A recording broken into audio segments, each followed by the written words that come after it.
extra time. আসছিস তো? পৌঁছে যাবো আমি ঠিক টাইমে। বাকিরা? জর্জে সবাই আসছি। সত্যি জীবন গড়ে দেয়।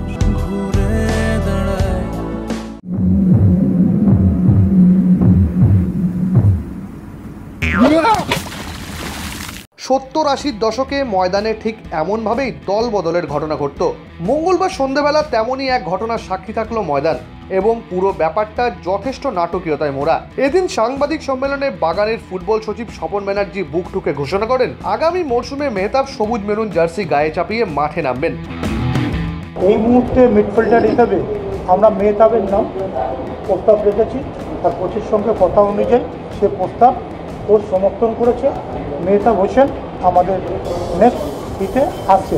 স্বভাবতই পাশের ক্লাব চিরপ্রতিদ্বন্দ্বী ইস্টবেঙ্গলে এই খবর পৌঁছতে বেশি সময় লাগেনি। খবর পাওয়া মাত্র লাল হলুদের শীর্ষকর্তা দেবব্রত সরকার এই মিডফিল্ডারকে ফোন করে বুধবার ক্লাব তাঁবুতে এসে সাংবাদিক সম্মেলন করার ব্যাপারে চাপ দিতে থাকেন।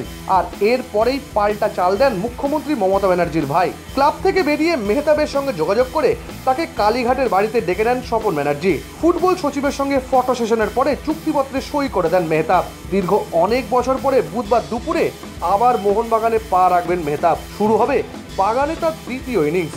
আর এক্সিকিউটিভ কমিটির মিটিংয়ের পরেই সাংবাদিক সম্মেলন করবেন মিডফিল্ড জেনারেল। লেটেস্ট নিউজ আর এক্সক্লুসিভ ভিডিওর সঙ্গে আপডেট থাকতে এখনই সাবস্ক্রাইব করুন আমাদের ইউটিউব চ্যানেল। বেল আইকনে ক্লিক করতে ভুলবেন না যেন।